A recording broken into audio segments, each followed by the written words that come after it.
بسم الله الرحمن الرحيم. الحمد لله وكفى وسلام على عباده الذين اصطفى، أما بعد. أعوذ بالله من الشيطان الرجيم. يا أيها الذين آمنوا كتب عليكم الصيام كما كتب على الذين من قبلكم لعلكم تتقون. وقال تعالى: شهر رمضان الذي أنزل فيه القرآن هدى للناس وبينات من الهدى والفرقان فمن شهد منكم الشهر فليصم. وقال النبي صلى الله عليه وسلم: إذا كان أول ليلة من شهر رمضان صفدت الشياطين ومردت الجن وغلقت أبواب النار فلم يفتح منها باب وفتحت أبواب الجنة فلم يغلق منها باب وينادي مناد: يا باغي الخير أقبل ويا باغي الشر أقصر ولله عتقاء من النار وذلك كل ليلة، أو كما قال رسول الله صلی اللہ علیہ وسلم. معزز سامعین، اللہ کے نبی علیہ الصلاۃ والسلام کا مشہور خطبہ ہے جو آپ نے شعبان کے آخری دن میں صحابہ کے سامنے یہ خطبہ دیا تھا، جس کی روایت کرنے والے حضرت سلمان فارسی رضی اللہ تعالی عنہ ہیں. وہ فرماتے ہیں کہ اللہ کے نبی علیہ الصلاۃ والسلام نے فرمایا: یا ایھا الناس، اے لوگو، قد اظلکم شہر عظیم شہر مبارک، کہ تم پر ایک عظیم الشان، ایک بہت ہی مبارک مہینہ سایہ فگن ہو رہا ہے. شہر فیہ لیلۃ خیر من الف شہر، یہ وہ مہینہ ہے جس میں ایک رات 1000 مہینوں سے بہتر ہے. جعل اللہ صیامہ فریضہ، کہ اللہ تعالیٰ نے اس ماہ مبارک کے روزوں کو فرض قرار دیا ہے. وقیام لیلہ تطوعا، اور اس کے رات کے قیام کو اللہ تعالیٰ نے اجر و ثواب کی اور فضیلت کی چیز قرار دیا ہے. من تقرب فیہ بخصلۃ من الخیر کان کمن ادی فریضۃ فیما سواہ، کہ جو شخص بھی اس ماہ مبارک میں اللہ تعالیٰ کی رضا اور اس کا قرب حاصل کرنے کے لیے کوئی نفلی عبادت ادا کرتا ہے، وہ ایسا ہے گویا کہ اس نے غیر رمضان میں فرض ادا کیا ہو. ومن ادی فریضۃ فیہ، اور جو شخص اس ماہ مبارک میں کوئی فرض ادا کرے، کان کمن ادی 70 فریضۃ فیما سواہ، وہ ایسا ہے گویا کہ غیر رمضان میں اس نے 70 فرض ادا کیے ہوں. وہو شہر الصبر، اور یہ صبر کا مہینہ ہے. والصبر ثوابہ الجنہ، اور صبر کا بدلہ جنت ہے. وشہر المؤاسات، یہ غمخواری کا مہینہ ہے. وشہر یزاد فیہ رزق المؤمن، یہ مہینہ وہ ہے جس میں مومن بندوں کا رزق بڑھا دیا جاتا ہے. من فطر فیہ صائما کان لہ مغفرۃ لذنوبہ وعتق رقبتہ من النار وکان لہ مثل اجرہ من غیر ان ینتقص من اجرہ شیء. اس ماہ مبارک میں جو شخص کسی روزے دار کا روزہ افطار کرائے، اللہ تعالیٰ اس کے سارے گناہوں کو معاف فرما دیتے ہیں اور اس کو جہنم سے آزاد فرما دیتے ہیں. اور اس روزہ رکھنے والے کو جتنا ثواب اللہ تعالیٰ عطا فرماتے ہیں، اس کے ثواب میں کوئی کمی کے بغیر اس روزہ افطار کرانے والے کو بھی اللہ تعالیٰ پورا ثواب عطا فرماتے ہیں. قلنا یا رسول اللہ، صحابہ کہتے ہیں کہ ہم نے عرض کیا کہ اللہ کے نبی علیہ الصلاۃ والسلام، ہم میں سے ہر آدمی، لیس کلنا یجد ما یفطر بہ الصائم، کہ ہم میں سے ہر آدمی کے اندر یہ استطاعت اور طاقت نہیں ہے کہ روزے دار کا روزہ افطار کرائے، یعنی اسے پیٹ بھر کے کھانا کھلائیں. فقال رسول اللہ صلی اللہ علیہ وسلم، تو اللہ کے نبی علیہ الصلاۃ والسلام نے ارشاد فرمایا: یعطی اللہ ھذا الثواب من فطر صائما علی مسقط لبن او شربت من ماء، کہ اللہ تعالیٰ یہ ثواب ہر اس شخص کو عطا فرمائیں گے جو کسی روزے دار کو دودھ کی لسی کا ایک گھونٹ پلا دے یا پانی کا ایک گھونٹ ہی پلا دے۔ ومن اشبع صائما سقاہ اللہ من حوضی شربتا لا یظمأ حتی یدخل الجنہ، اور جو شخص کسی روزے دار کو پیٹ بھر کے کھلائے، اللہ تعالیٰ اسے میرے حوض کوثر سے ایسا مشروب پلائیں گے کہ اسے جنت میں داخل ہونے تک پیاس نہیں لگے گی۔ هو شہر اولہ رحمہ، یہ وہ مبارک مہینہ ہے جس کا ابتدائی حصہ رحمت ہے، وأوسطہ مغفرہ، اور اس کا درمیانی حصہ مغفرت ہے، وآخرہ عتق من النار، اور اس کا آخری حصہ آخری عشرہ آگ سے آزادی کا ہے، آگ سے آزادی دلانے والا ہے۔ ومن خفف عن مملوکہ فیہ غفر اللہ لہ واعتقہ من النار، جو شخص اپنے غلام خادم سے کے کام میں تخفیف کر دیتا ہے، اس کے کام کو ہلکا کر دیتا ہے، اللہ تعالیٰ اس کی مغفرت فرما دیتے ہیں اور اسے آگ سے آزادی عطا فرماتے ہیں۔ یہ وہ اللہ کے نبی علیہ الصلاۃ والسلام کا مبارک خطبہ ہے جس میں رمضان اور رمضان سے متعلق جتنی اہم چیزیں ہیں اور جو ضروری ہیں وہ سب اللہ کے نبی علیہ الصلاۃ والسلام نے اس اپنے خطبے میں بیان فرمائی ہے، اور وہ بھی شعبان کے آخری دن آپ نے یہ خطبہ دیا ہے۔ پہلی بات تو آپ نے فرمائی یہ مبارک مہینہ ہے، یہ عظیم الشان مہینہ ہے، برکتوں والا مہینہ ہے، اور اس کی برکتوں میں سب سے بڑی برکت یہ بیان فرمائی کہ اس ماہ مبارک میں ایک رات اتنی قیمتی اور اجر و ثواب کے اعتبار سے اتنی عظیم الشان ہے کہ ایک بندہ 1000 مہینے عبادت کر کے جو اللہ کا قرب اور اجر و ثواب حاصل کر سکتا ہے، اس ایک ہی رات میں عبادت کر کے وہ حاصل کر سکتا ہے۔ لہذا اس رات کے بارے میں اللہ تعالیٰ نے خود اپنے کلام الہی، اپنے کلام پاک میں مستقل صورت اتاری۔ انا انزلناہ فی لیلۃ القدر، لیلۃ القدر خیر من الف شہر، کہ یہ مبارک رات جس میں اللہ نے قرآن اتارا، انا انزلناہ فی لیلۃ القدر، کہ ہم نے قرآن کریم کو شب قدر میں اتارا ہے۔ گویا کہ یہ وہ مبارک رات ہے جس میں اللہ تعالیٰ نے قرآن کریم اتارا ہے۔ قرآن کریم کا نزول اس ماہ مبارک کی اس مبارک رات میں ہوا ہے، چنانچہ اس کی فضیلت میں اللہ پاک نے پوری صورت اتاری ہے۔ لہذا جو حضرات قرآن کریم کا ترجمہ و تفسیر دیکھنا اور پڑھنا جانتے ہیں، ضرور اس قرآن کریم کی اس آیت کی تفسیر کو دیکھیں تاکہ ہم سب کو پتہ چلے کہ اللہ تعالیٰ نے اس مبارک صورت میں اللہ تعالیٰ نے کیا بیان فرمایا ہے اور اس رات کی کیا فضیلت ہے، اس رات کو قرآن سے کیا تعلق ہے۔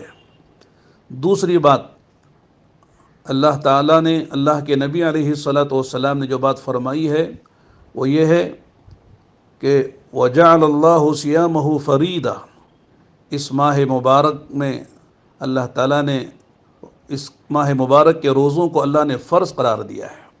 چنانچہ قرآن کریم میں جو آیتیں ہم نے ابتدا میں پڑھی، اللہ فرماتے ہیں یا ایھا الذین آمنوا کتب علیکم الصیام کما کتب علی الذین من قبلکم لعلکم تتقون، کہ اے ایمان والو ہم نے تم پر روزے فرض کیے ہیں جیسے کہ تم سے پہلی امتوں پر بھی روزے فرض کیے گئے ہیں تاکہ تمہارے اندر تقوی پیدا ہو۔ تو معلوم یہ ہوا کہ رمضان کے روزے فرض ہیں، رمضان کی روزوں کی فرضیت کا اقرار کرنا، اس پر ایمان لانا یہ فرض ہے۔ اگر کوئی مسلمان رمضان کی روزوں کی فرضیت کا منکر ہے اور رمضان کے روزوں کی فرضیت کا قائل نہیں ہے تو اس کا ایمان بھی معتبر نہیں ہے۔ چنانچہ ہر مسلمان کو رمضان کے روزے رکھنا ہے۔ جو مرد عورت بالغ ہیں ان سب پر رمضان کا چاند دیکھ کر روزے رکھنا اور پھر شوال کا چاند دیکھنے تک روزے رکھنا 29 یا 30 یہ فرض ہے۔ ہاں اللہ تعالیٰ نے، چونکہ اللہ کا دین آسان ہے، لا یکلف اللہ نفسا الا وسعها، اللہ تعالیٰ کسی بھی اپنے بندے اور بندی کو اتنا ہی مکلف کرتے ہیں، اتنا ہی کرنے کو کہتے ہیں جو وہ کر سکتا ہے۔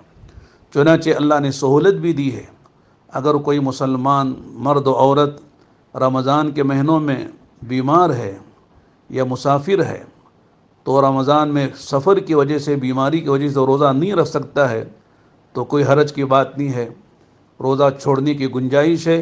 لیکن جب بیماری ختم ہو جائے یا سفر سے واپس آدمی اپنے وطن لوٹ آئے، مقیم ہو جائے، تو پھر روزہ رکھنا ضروری ہے۔ تو لہذا سفر کی وجہ سے، بیماری کی وجہ سے، یا کوئی عورت ہے امید سے ہے یا بچے کو دودھ پلاتی ہے تو اسے روزہ رکھنے میں دشواری ہے، تکلیف ہے، تو روزہ چھوڑ سکتی ہے، لیکن بعد میں روزے کی قضا کرنی ضروری ہے۔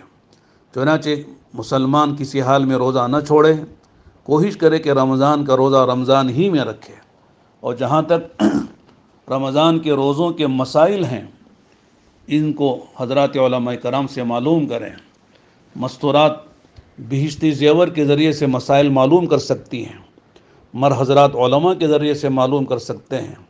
لہذا اللہ تعالیٰ نے روزے کو بہت آسان بنا دیا ہے، خاص طور سے ان حالات میں جس سے آپ گزر رہے ہیں۔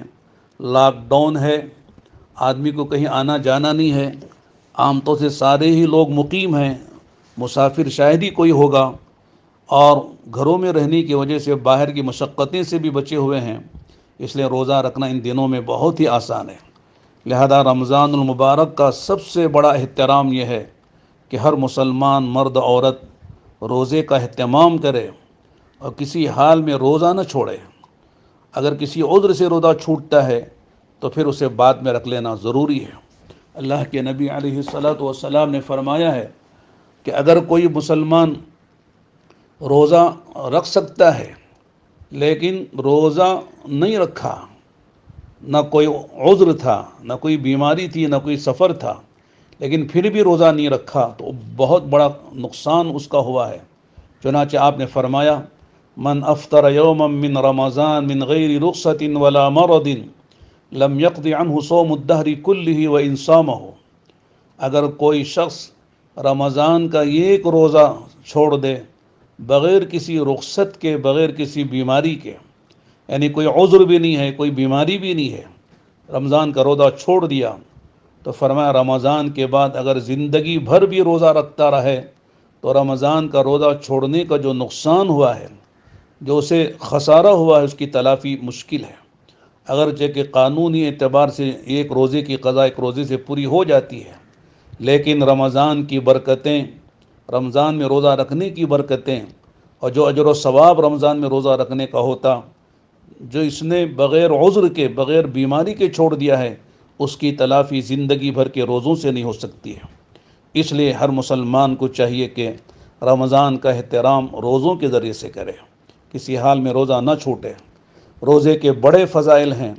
اللہ کے نبی علیہ الصلاۃ والسلام نے فرمایا، من صام رمضان ایمانا واحتسابا غفر له ما تقدم من ذنبه، کہ جو مسلمان رمضان کے روزے رکھے ایمان کے ساتھ، اور روزے پر جو اجر و ثواب اللہ کی طرف سے اور اللہ کے نبی علیہ الصلاۃ والسلام نے سنایا ہے، بتایا ہے، اس پر یقین کرتے ہوئے، تو اللہ تعالیٰ اس رمضان کے روزوں کی برکت سے اس کے پچھلے سارے گناہ معاف فرما دیتے ہیں۔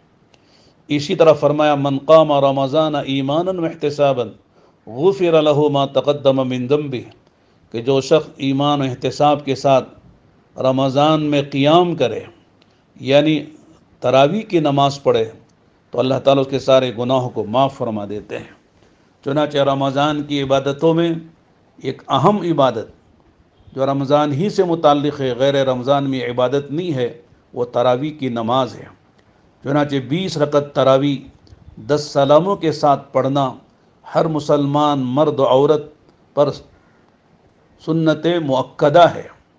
عام طور سے مرد حضرات پڑھ لیتے ہیں، عورتیں اس میں سستی کاہلی برتتی ہیں، لہذا جس طرح مردوں کے لیے سنت مؤکدہ ہے 20 رکعت تراویح کا پڑھنا 10 سلاموں کے ساتھ، اسی طرح مستورات کے لیے بھی ہے۔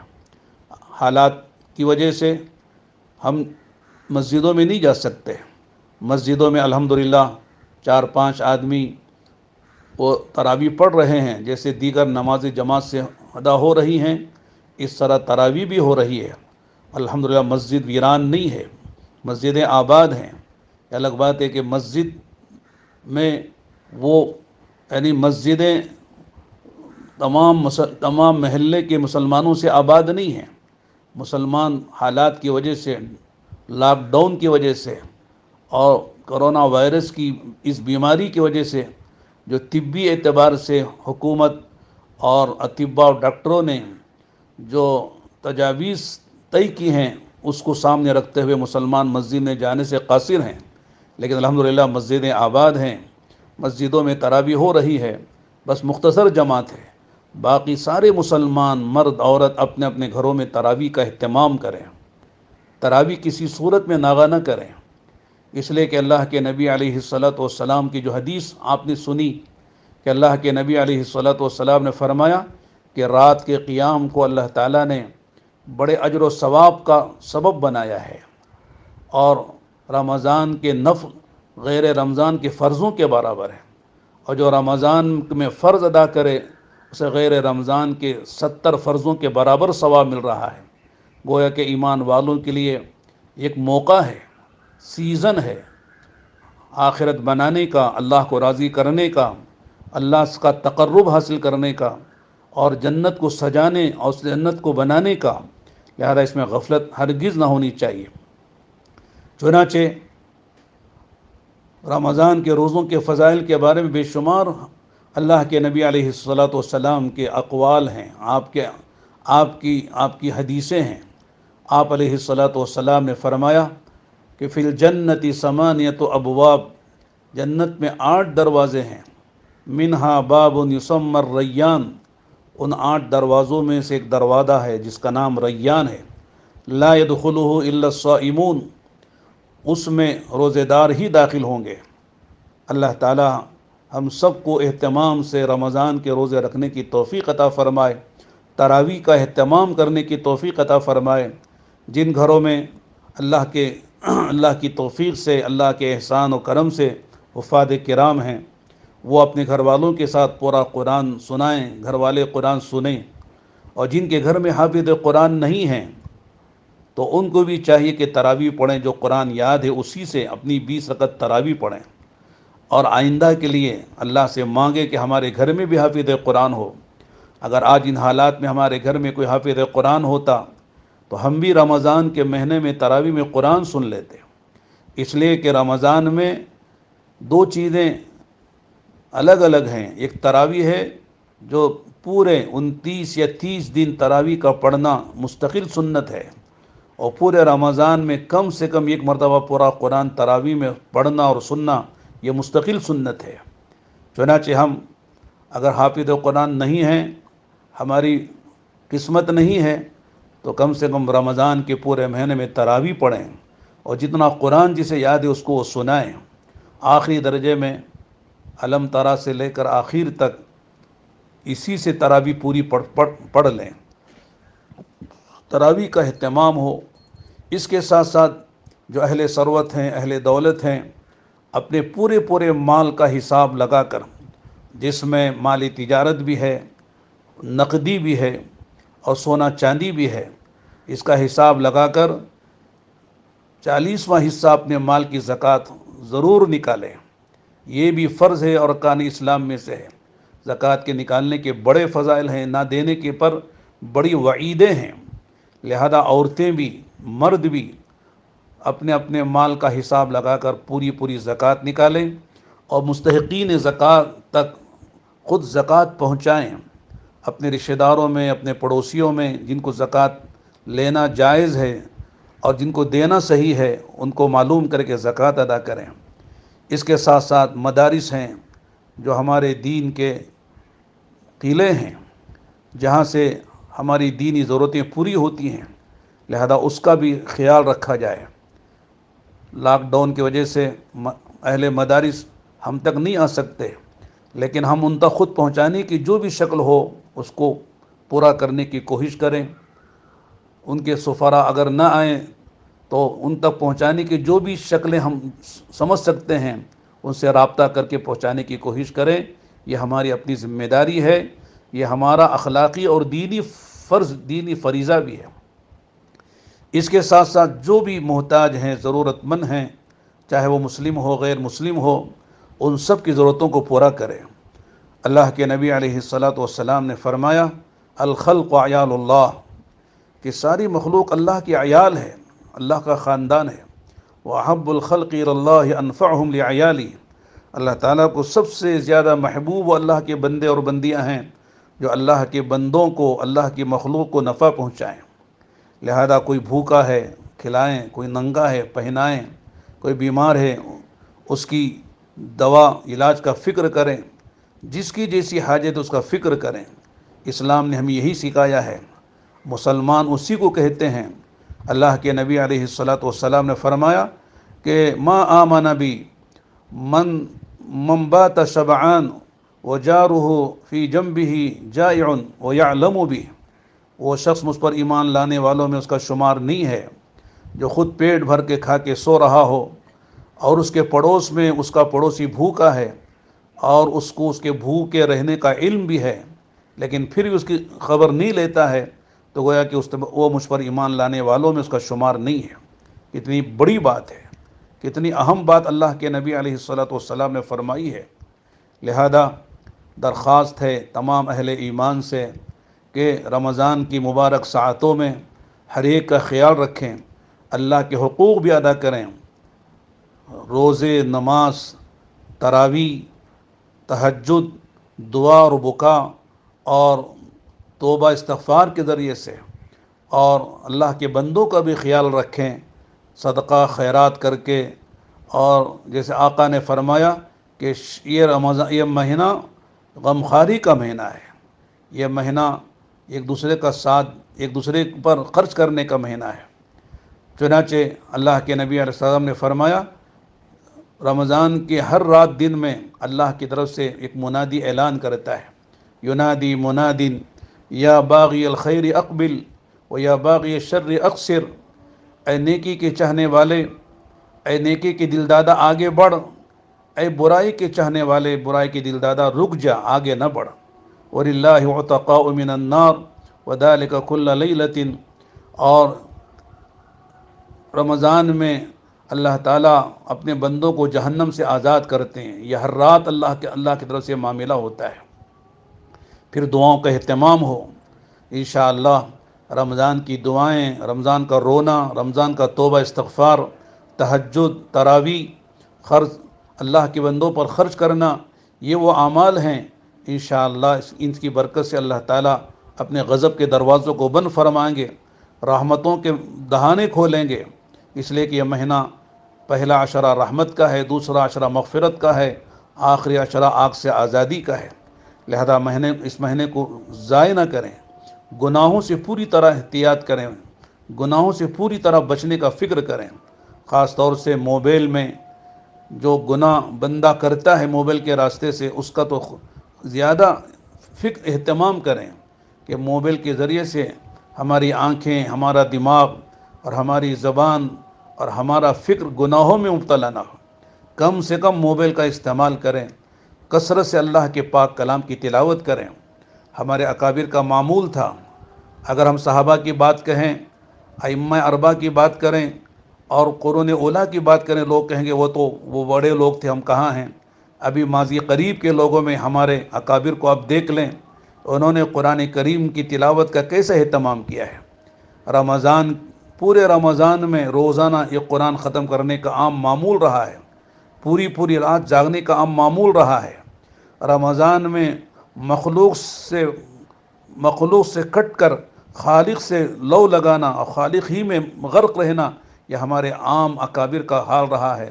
لہذا بہت اچھا اللہ نے موقع دیا ہے اللہ کو راضی کرنے کا، آخرت کو بنانے کا، اپنے گناہوں سے توبہ استغفار کرنے کا، اور اللہ کو راضی کر کے حالات کو اللہ سے بنوانے کا اللہ نے ایک موقع ہمیں پورا مہینہ دیا ہے، راتیں بھی اصول کریں، دن بھی اصول کریں، لا یعنی باتوں سے پرہیز کریں، اپنے گھر والوں کا بھی ساتھ دیں۔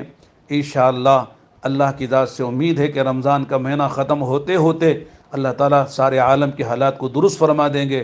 اللہ تعالیٰ کی طرف رحمتوں کی بارشیں ہوں گی، اور اللہ تعالیٰ ہماری دنیا بھی بنا دیں گے، ہمارے آخرت بھی بنا دیں گے۔ بس اللہ تعالیٰ سے دعا کرتے ہیں کہ اللہ کی توفیق سے جو باتیں صحیح کہی گئی ہیں، اللہ اس پر ہم سب کو عمل کی توفیق عطا فرمائے۔ وآخر دعوانا الحمد للہ رب العالمین۔